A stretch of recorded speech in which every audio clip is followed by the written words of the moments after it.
স্বাগত দীপ্ত সংবাদে, সাথে আছি আমি কাজী আসিফুজ্জামান। শুরুতেই বিআরবি কেবলস সংবাদ শিরোনাম। বহুল আলোচিত মাগুরার শিশু আসিয়া ধর্ষণ ও হত্যা মামলায় আপিলের রায় আজ। 9 বছরের রোহিঙ্গা সংকট বাংলাদেশের অর্থনৈতিক ও নিরাপত্তার জন্য বড় চ্যালেঞ্জ।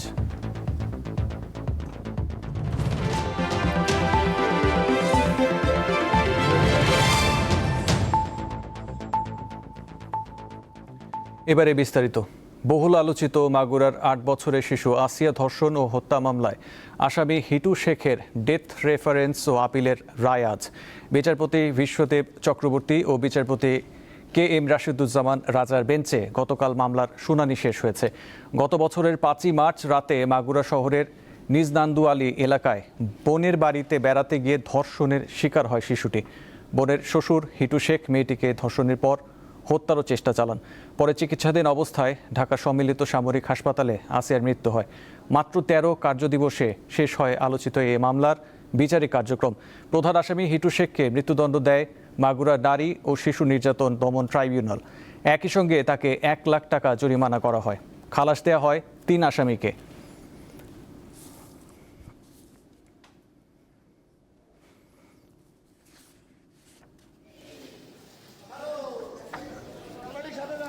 হাইকোর্টে রয়েছেন সহকর্মী মাহিদুর রহমান, তিনি যোগ দিচ্ছেন এই মুহূর্তের খবর নিয়ে।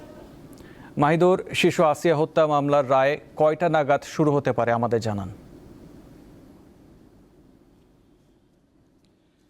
আসিফ, আসলে পূর্ববর্তী সময় নির্ধারণ অনুযায়ী বেলা 10:30টায় আসলে হাইকোর্টের যে বেঞ্চগুলি সেগুলি রীতিমতো বসে। তো আজকেও আমরা শুনেছি যে 10:30টার মধ্যেই কোর্ট বসে যাবে।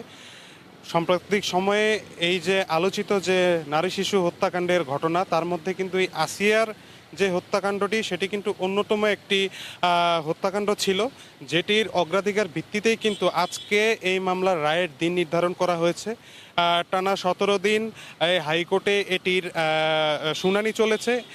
শুনানি চলার পরে গতকালকে এই শুনানিটি শেষ হওয়ার পরই কিন্তু আজকের এই তারিখটি নির্ধারণ করা হয়েছে। আমি একটু জানিয়ে রাখি যে গতকালকে কিন্তু নুসরাত হত্যা মামলার রায় ঘোষণা করা হয়েছিল। সেই রায় ঘোষণার পরপরই বাকি যে আংশিক শুনানি ছিল আসিয়া হত্যা মামলার, সেই শুনানিটুকু শেষ করেই কিন্তু আজকের এই তারিখটি নির্ধারণ করা হয়েছে। তার মানে আমরা বলতেই পারি যে আজকে এই বেঞ্চ বসার পর শুরুতেই কিন্তু কজ লিস্টে এই মামলার রায়ের দিনটি নির্ধারণ করা আছে।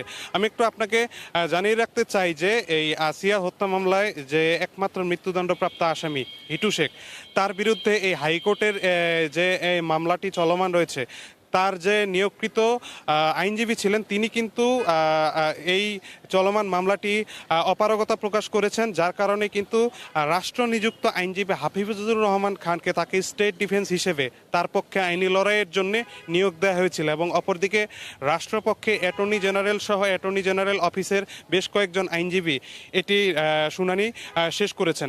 আমি যদি আপনাকে একটু জানিয়ে রাখি যে গত বছর অর্থাৎ 2025 সালে রমজানের ছুটিতে 5 মার্চ সেই দিনটি ছিল, শিশু আসিয়া তার বোনের শ্বশুরবাড়িতে বেড়াতে গিয়ে এই নৃশংসতার শিকার হয় এবং এই নৃশংসতার শিকার হওয়ার পরপরই গুরুতর আহত অবস্থায় প্রথমে মাগুরা, এরপরে ফরিদপুর হসপিটাল, সেখান থেকে শারীরিক অবনতি ঘটলে ঢাকা মেডিকেল এবং পরবর্তীতে সিএমএইচে ভর্তি করা হয়। এবং সিএমএইচে ভর্তি করার পরই কিন্তু 13 মার্চ শিশুটি মারা যায়।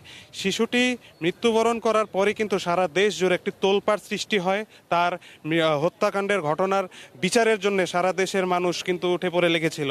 এবং তার পরপরই কিন্তু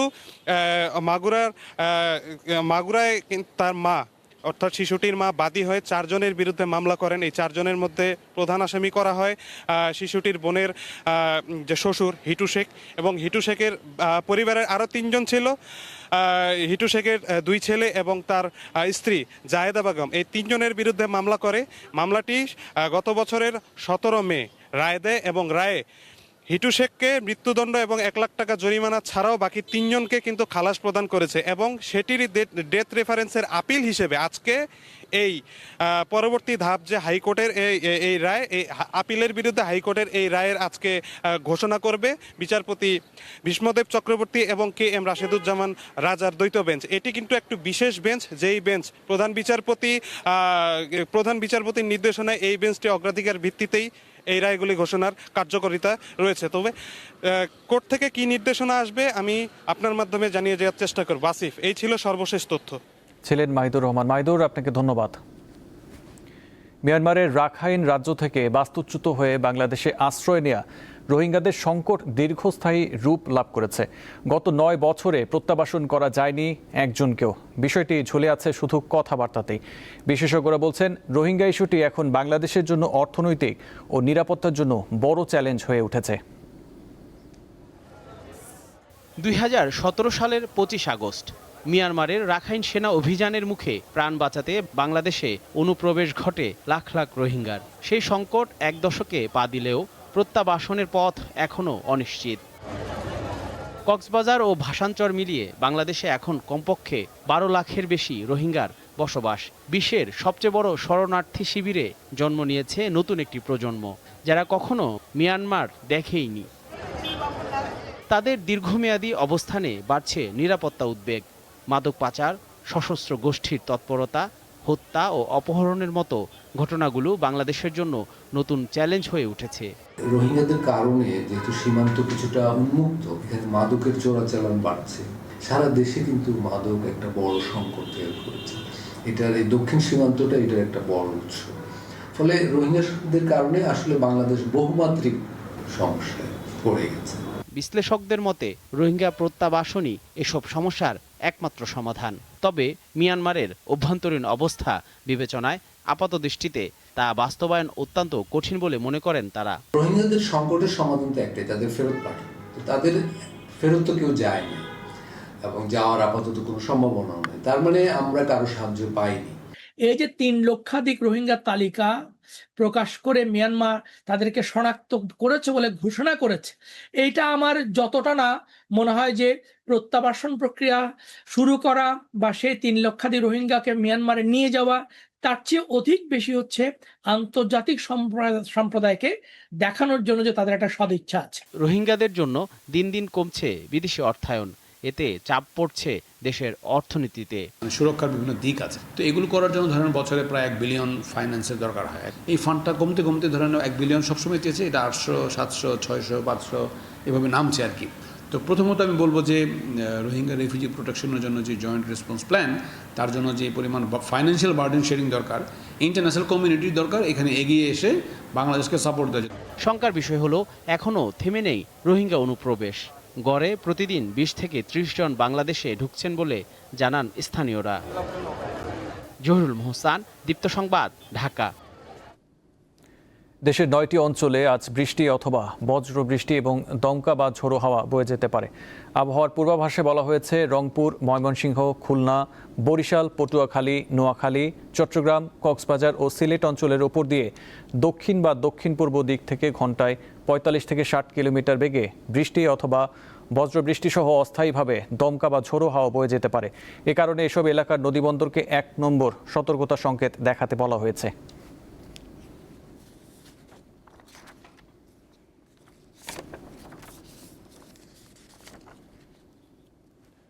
কোনো স্থায়ী জমি বা ঘরবাড়ি নেই। জন্ম থেকে মৃত্যু পর্যন্ত ছোট একটি নৌকাই তাদের একমাত্র ঠিকানা। ভাসমান এই জনগোষ্ঠীর নাম মান্তা। নদী ভাঙ্গন ও চরম দারিদ্র্যের কারণে জমি হারিয়ে তারা প্রজন্ম ধরে নৌকায় থেকেই মাছ শিকার করে জীবিকা নির্বাহ করে আসছে। নৌকার এই সংগ্রামী জীবনের গল্প ভোলা সদরের ধনিয়া ও রাজাপুরের।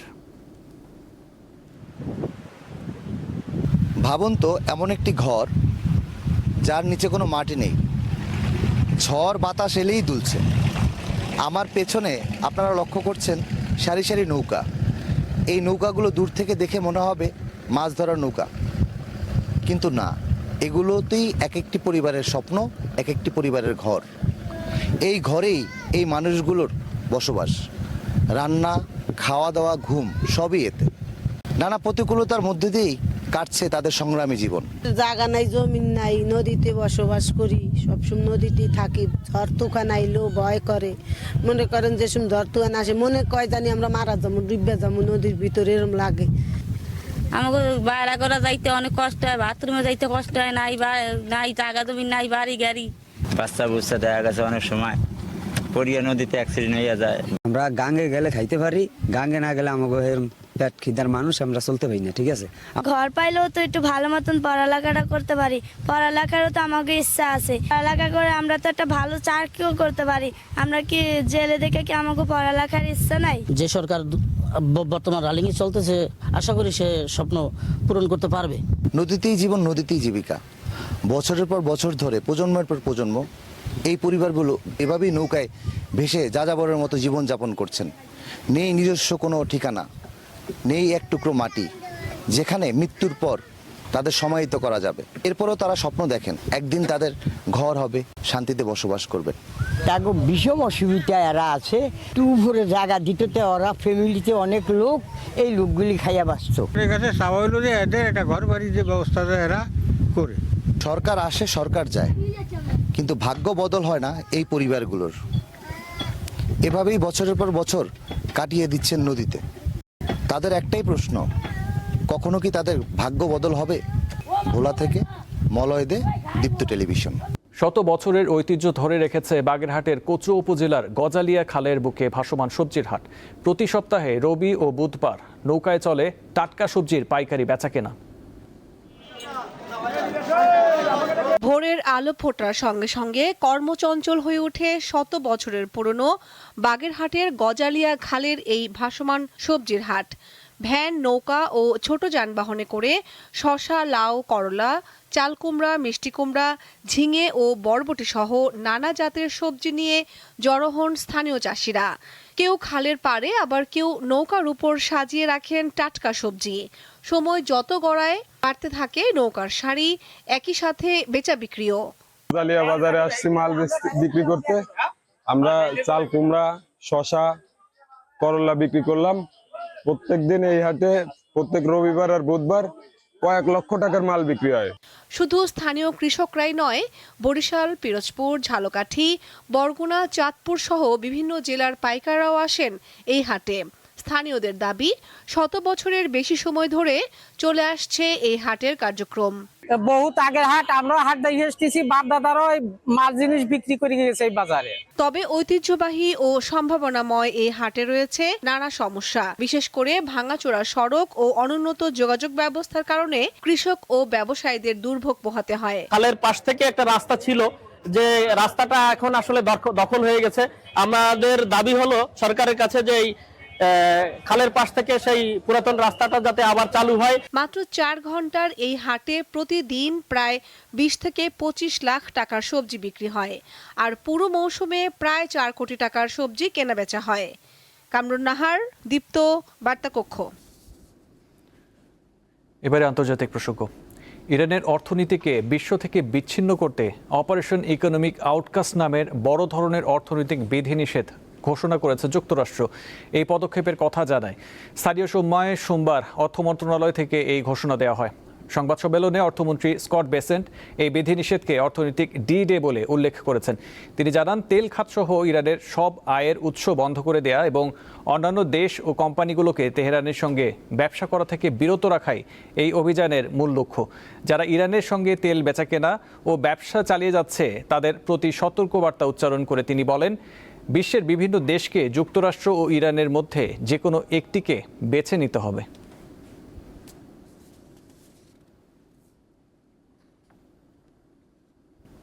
শেষ করার আগে বিআরবি কেবল শিরোনামগুলো আরেকবার। বহুল আলোচিত মাগুরার শিশু আসিয়া ধর্ষণ ও হত্যা মামলায় আপিলের রায় আজ। 9 বছরের রোহিঙ্গা সংকট বাংলাদেশের অর্থনৈতিক ও নিরাপত্তার জন্য বড় চ্যালেঞ্জ। এবং ফুলহ্যামের বিপক্ষে জয় দিয়ে ইংলিশ প্রিমিয়ার লিগের নতুন মৌসুম শুরু করল চেলসি।